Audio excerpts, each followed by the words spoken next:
বাংলাদেশ ক্রিকেটে ছেলে বলেন মেয়ে বলেন সবাই একই কোয়ালিটির প্লেয়ার।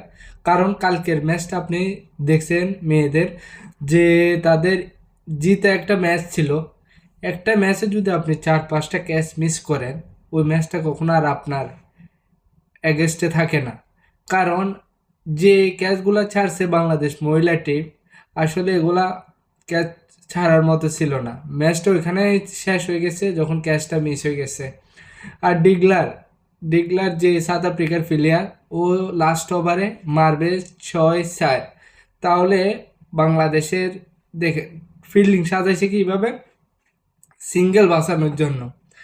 বাউন্ডারি বাঁচানোর দরকার ছিল, 8 রান যখন দরকার ছিল, কারণ মহিলাদের ব্যাটিংয়ে 2-1 রান নিত না, কারণ ডিক্লার সবসময় স্ট্রাইক রাখার চেষ্টা করতো। কিন্তু তাদের কিছু ভুল সিদ্ধান্তে কালকে ম্যাচটা হেরে গেছে, নাহলে 1 ওভারে 8 রান কিন্তু অনেক রান ছিল। আর ক্যাচ মিস না হলে ম্যাচটা বাংলাদেশ খুব সহজে জিততে পারতো। অনেকগুলা ক্যাচ মিস হয়েছে, এগুলো আসলে কোনোভাবে মেনে নেওয়া যায় না। ছেলে বলেন আর মেয়ে বলেন, দুই টিমই সেম কোয়ালিটির প্লেয়ার, কারণ তাদের ন্যাশনালিটি হচ্ছে বাংলাদেশ।